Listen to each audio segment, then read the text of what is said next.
నిన్నగాక మొన్న Congress party MLC అభ్యర్థి నరేందర్ రెడ్డి గారు ఆయన ఎన్నికల ప్రచారానికి పోయి ఈయన గెలిచినా గెలవకపోయినా ఒకటే అని చెప్పి,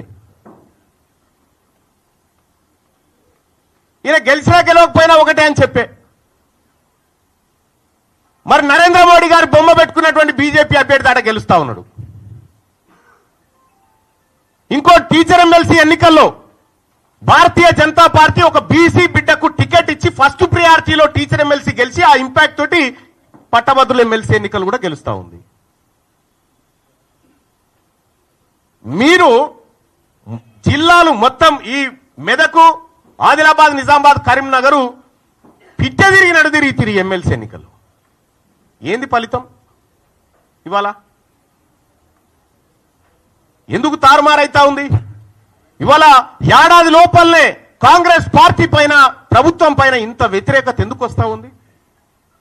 ఆత్మ పరిశీలన చేసుకోవాలి కదా. ఇది మీరు చేసుకోకుండా ముఖం బాగలేక అద్దం బల కొట్టుకున్నట్టుగా తీన్మార్ మల్లన్న సస్పెండ్ చేయడం ద్వారా మొత్తం బీసీ ఉద్యమం ఆగిపోతుందని, మొత్తం వ్యవస్థ అంతా కుప్పగూలుతుందని, నేను ఒక్కనై కొట్లాడినప్పుడు ఒక బలమైన శక్తిగా కేసీఆర్ ఉన్న కాలంలో కొట్లాడిన, మీరు లేరప్పుడు.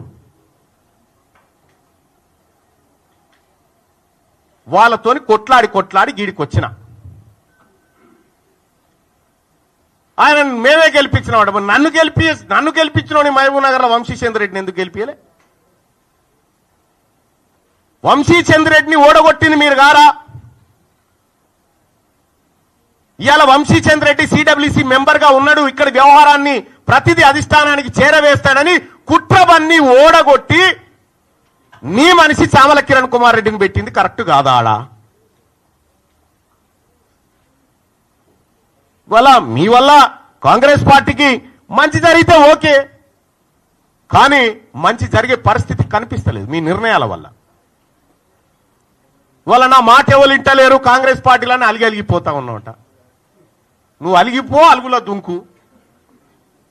కానీ ఒక మాట చెప్తా ఉన్నా ముఖ్యమంత్రి గారు, ఈ కులగణన విషయంలో కానీ నా సర్వే, నా కథ అది పక్కకు పెట్టండి, ఏది నా సస్పెన్షన్.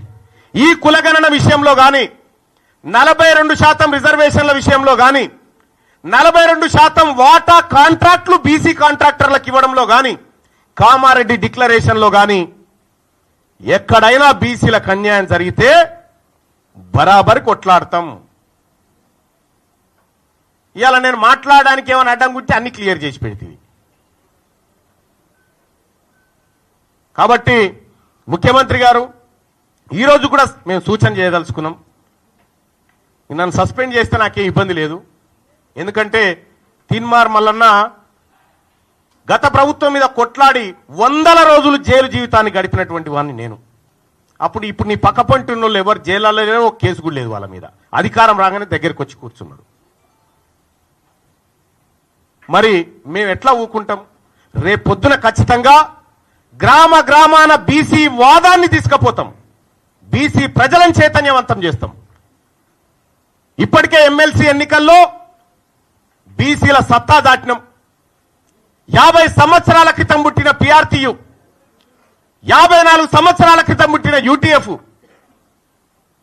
నెల రోజుల కింద పుట్టిన బీసీ వాదం ఇలా 5200 ఓట్లు సంపాదించడం, 0 to 5200 ఓట్లు సంపాదించడం అంటే ఇది బీసీలలో వచ్చినటువంటి చైతన్యం. ఇలా మా సోదరుడు ప్రసన్న హరికృష్ణ ఇలా మీ గెలిచేటోళ్ళని వెనక గుంజి కూర్చుండబెట్టాను. మీతో సమానంగా పోటీ పడతా ఉన్నాడు. 125 ఏళ్ల కాంగ్రెస్ పార్టీ చరిత్ర, 45 ఏళ్ల బీజేపీ చరిత్రకు ఒక బీసీ బిడ్డ తలగొరి పెడతా ఉన్నాడు ఆడ. ఇలా బీసీ వాదం తెలంగాణ రాష్ట్రంలో బలపడ్డ సూచనలు, మరింత బలీయ శక్తిగా మారుతున్న బీసీ వర్గాలను చూసి మీకు అక్కసు ఉంటే మేమేం చేయలేం. కానీ ఒకటైతే సత్యం, మేమింకా మీ మోచేతి నీళ్లు తాగి బ్రతికే పరిస్థితిలో లేము, ఉండం కూడా. రేపటి నుంచి బీసీలకు దక్కిన వాటా ఎంత, దక్కుతున్నదెంత, మా భూములు ఎన్ని పోతా ఉన్నాయి, మాకిచ్చిన సంపద ఎంత, మా ఉద్యోగాలు ఎంత, మీ ఈడబ్ల్యూఎస్ కోటా ద్వారా 25,000 ఉద్యోగాలు దొంగతనంగా ఎత్తుకపోయిన లెక్కలు ప్రతిదీ బయట పెడతాం, మా ప్రజల్ని చైతన్యవంతం చేస్తాం. వాళ్ళ తీన్మార్ మల్లన్న సస్పెండ్ ఈ మేమందరం కష్టపడి సాధించినటువంటి కాంగ్రెస్ పార్టీ ప్రభుత్వాన్ని కూర్చోబెట్టి దాంట్లో కుర్చీలో కూర్చొని రేపు పొద్దుగాల కాంగ్రెస్ పార్టీని ఖతం చేస్తేనే నీకు ఇంకోటి అంటే కూడా ఆ పని కూడా చేసిపోతారు మీరు.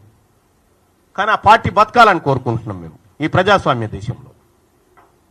కాబట్టి సోదరులారా, మేము అన్నిటికీ కూడా రిప్లై చేయడానికి సిద్ధంగా ఉన్నాం. ఈ సోమాజిగూడ ప్రెస్ క్లబ్ నుంచి నేను సవాల్ ఇసురుతా ఉన్నా, కులగణన లెక్కలు తీసుకొని ఎవరు వస్తారో రరి, అవి తప్పని నిరూపించడానికి మీ తీన్మార్ మల్లన్న సిద్ధంగా ఉన్నాడు. Thank you.